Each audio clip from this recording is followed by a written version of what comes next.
Alors, petite question pour commencer. Qu'est-ce qu'une navette spatiale, une prothèse de hanche et un gilet pare-balles peuvent bien avoir en commun? Ça a l'air un peu tiré par les cheveux, je sais. Et pourtant, la réponse se cache au cœur de certaines des technologies les plus pointues qui nous entourent. La réponse, c'est l'ingénierie céramique. Et attention, on ne parle pas du tout de poterie ou de la vaisselle de grand-mère, hein. Non, non. On parle d'un domaine de très haute technologie, un véritable carrefour pour la fabrication du futur qui repousse constamment les limites de ce qui est possible. Pour bien comprendre tout ça, voilà notre feuille de route. On va d'abord définir ce matériau quasi invisible, puis on fera un petit voyage dans le temps pour voir d'où il vient, ensuite on ouvrira la boîte à outils de ses super pouvoirs, on verra ses applications concrètes qui façonnent la fabrication de demain, et pour finir, on regardera le parcours pour devenir un des architectes de ce futur. Allez, on commence par la base. L'ingénierie céramique, qu'est-ce que c'est au juste? Pour faire simple, c'est l'art et la science de bâtir l'avenir avec des matériaux bien spécifiques, inorganiques et non métalliques. Plus précisément, il s'agit de prendre ces matériaux, souvent sous forme de poudre, et de les transformer, soit par la chaleur, soit via la chimie, pour leur donner des propriétés vraiment uniques. Il faut s'imaginer des matériaux capables de résister à des chaleurs infernales, d'être quasiment aussi durs que le diamant, ou d'être des isolants électriques parfaits. Bref, des qualités que les métaux ou les plastiques peuvent rarement atteindre. Et il ne faut surtout pas croire que c'est un domaine de niche. Le boulot de ces ingénieurs est absolument fondamental pour des technologies qu'on utilise tous les jours, souvent sans même le savoir.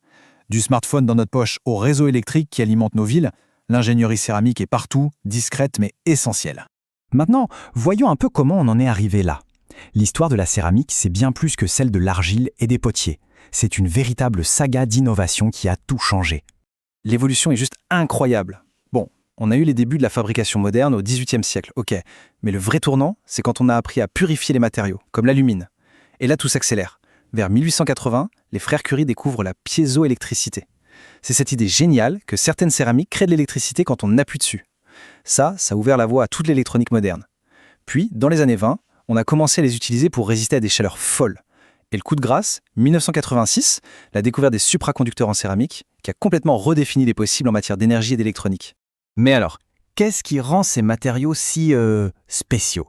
Eh bien, ils ont une sorte de boîte à outils remplie de super pouvoirs, ce qui en fait des solutions parfaites pour les problèmes d'ingénierie les plus corsés. Si on compare, c'est le jour et la nuit. Pour résister à la chaleur, aux produits chimiques ou pour la dureté, les céramiques sont dans une autre catégorie par rapport aux métaux et aux polymères. Leur seul petit défaut, si on peut dire, c'est qu'elles sont fragiles. Elles ont tendance à casser net plutôt qu'à se déformer. Mais pour les applications les plus extrêmes, c'est un compromis qui en vaut largement la peine. D'accord, mais comment on passe d'une simple poudre à un de ces composants ultra performants? Eh bien, le processus est un mélange fascinant de savoir-faire ancestral et de science de pointe. C'est un processus qui demande une précision d'horloger. Tout part d'une recette, on broie, on pèse les matières premières au milligramme près, ensuite on mélange et on donne une première forme à la pièce, qu'on appelle la pièce crue. L'étape du séchage est super délicate, il faut y aller tout doucement pour éviter la moindre fissure. Et enfin, le four. C'est l'étape de la cuisson ou fritage, c'est là que la magie opère. Sous une chaleur intense, les particules de poudre fusionnent entre elles, elles se soudent et la pièce devient incroyablement dense et résistante. C'est ici que toute cette science prend vie. On va voir maintenant comment les céramiques sont en première ligne pour résoudre des défis énormes, que ce soit dans l'aérospatiale, la médecine ou la défense. C'est vraiment le carrefour de la fabrication de demain. Premier champ de bataille, l'aérospatiale. Le défi numéro 1, c'est la chaleur. Une chaleur extrême. Que ce soit une navette qui rentre dans l'atmosphère ou l'intérieur d'un moteur d'avion de chasse, les matériaux doivent survivre à un véritable enfer. Et les solutions, franchement, on dirait de la science-fiction. Il suffit de penser aux tuiles de protection de la navette spatiale, capables de rougir à plus de 1500 degrés sans fondre, ou aux pièces de moteur ultra légères, aux boucliers thermiques, aux tuyères de fusée. La vérité, c'est que sans les céramiques, une bonne partie de l'aventure spatiale n'aurait tout simplement jamais été possible. Changement de décor complet. On passe au biomédical. Ici, le défi est double. Il faut des implants qui soient hyper solides et durables, mais surtout qui soient acceptés par le corps humain, qu'ils ne provoquent pas de rejet. Et là encore, les solutions céramiques sont bluffantes. On peut créer des os artificiels avec un matériau qui imite tellement bien l'os humain que le corps l'adopte sans problème. Les prothèses de hanches ou de genoux en céramique sont si résistantes à l'usure qu'elles durent des décennies. On s'en sert aussi pour recouvrir des implants en métal pour éviter le rejet, et bien sûr, chez le dentiste, pour des couronnes aussi dures que nos propres dents. Troisième grand défi, la défense.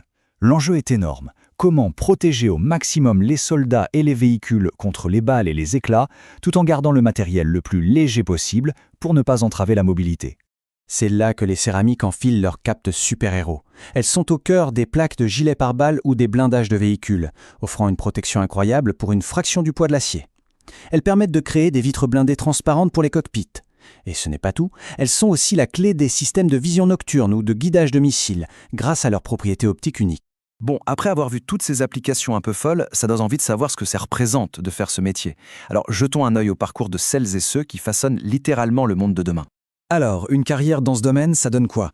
Déjà, d'un point de vue financier, c'est un secteur qui valorise beaucoup ses experts. Le salaire médian annuel est d'environ 104 000 $, ce qui montre bien à quel point ces compétences sont recherchées.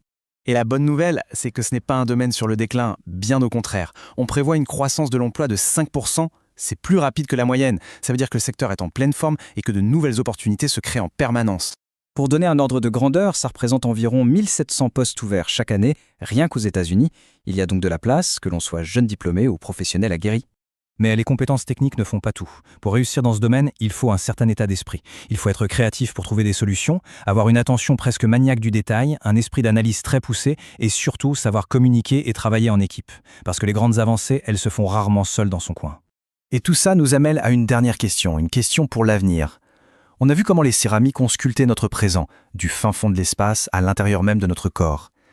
Alors qu'on se tourne vers les défis de demain, l'énergie propre, l'informatique quantique, l'exploration d'autres planètes, on peut se demander quels seront les prochains problèmes aujourd'hui insolubles que seules ces céramiques extraordinaires parviendront à résoudre.